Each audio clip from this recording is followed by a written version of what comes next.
If Arnold Schwarzenegger wouldn't have played the Terminator, maybe this guy would have been a great substitute. One of the strongest relief pitchers of the 80s into the 1990s.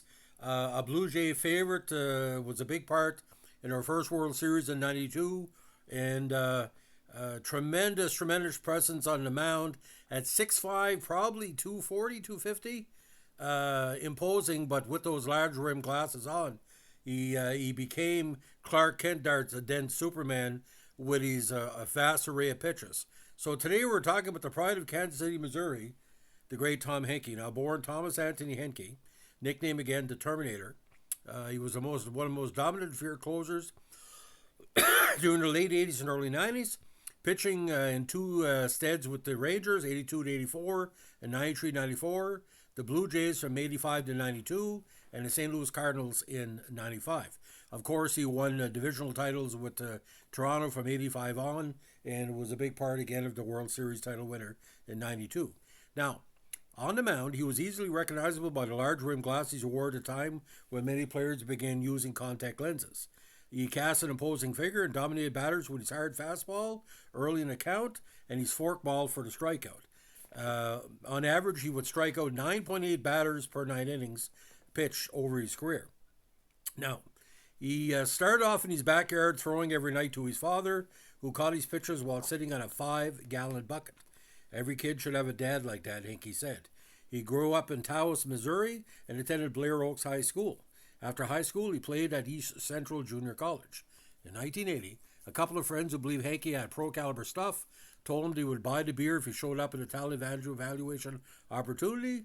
He did and was noticed. Now, he was eventually drafted on June 5th, 79 by the Mariners in the 20th round of the 79 MLB draft, but did not sign.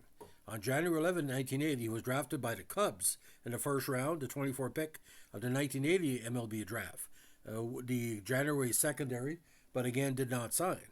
Henke eventually signed with the Rangers after being selected in the fourth round of the 1980 amateur draft, the June secondary selections. Now, the member of the Canadian Baseball Hall of Fame decided to sign with the Rangers.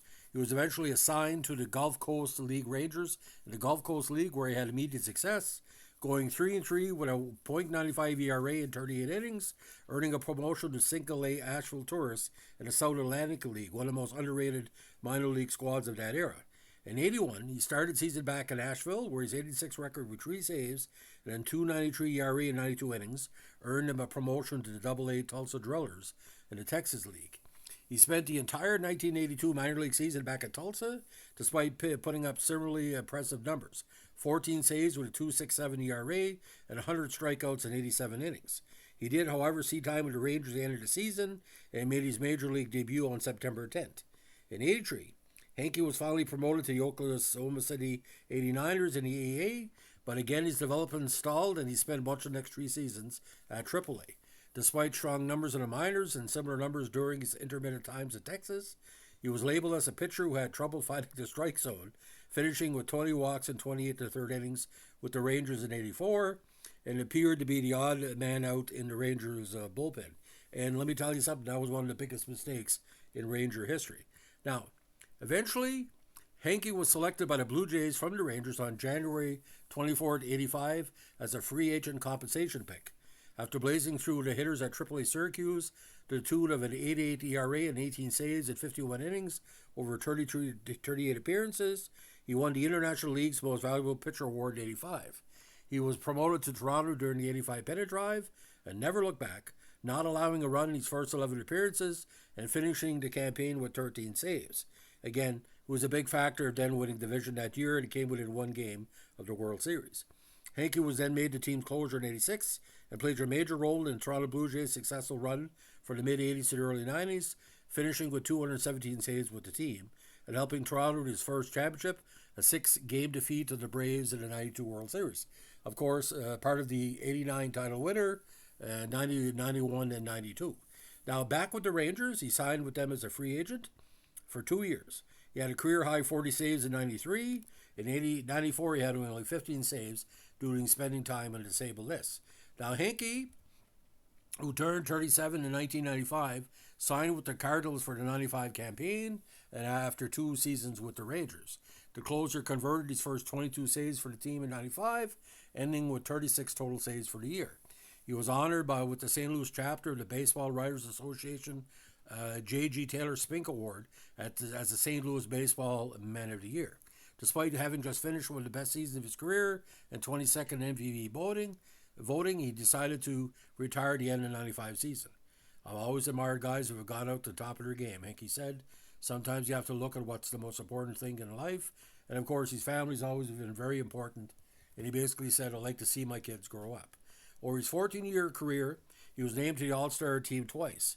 87 when he led the American League with 34 saves and 62 games finished, and in 95, his last season, his only season in the National League.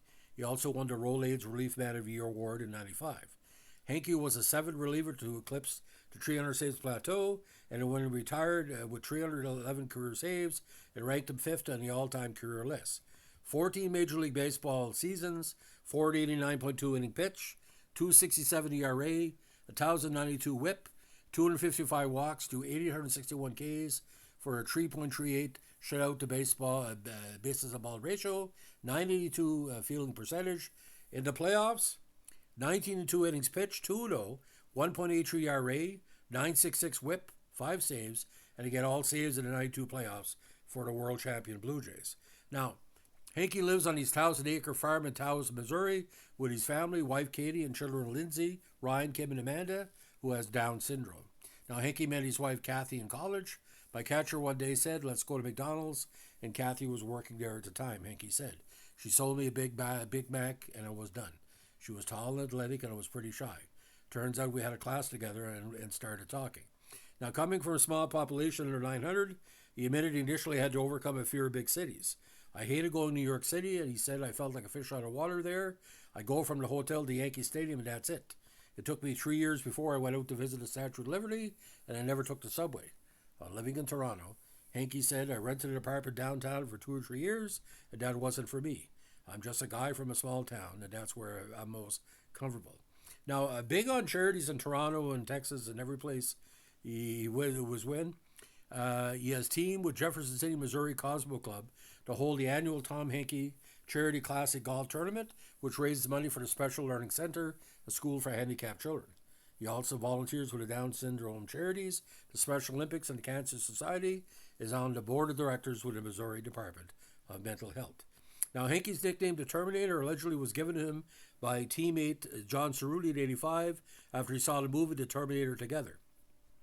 Now, the Ballad of Tom Henke was written as a tribute to Henke's life story and termination of opposing batters. The 45 was released in 85. Side 2 has the Tom Henke rag and instrumental.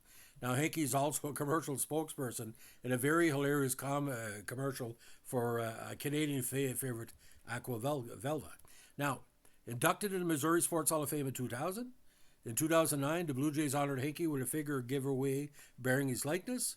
On August 28, 2009, he threw out the ceremonial first pitch at Busch Stadium during the Nationals versus St. Louis Cardinals baseball game.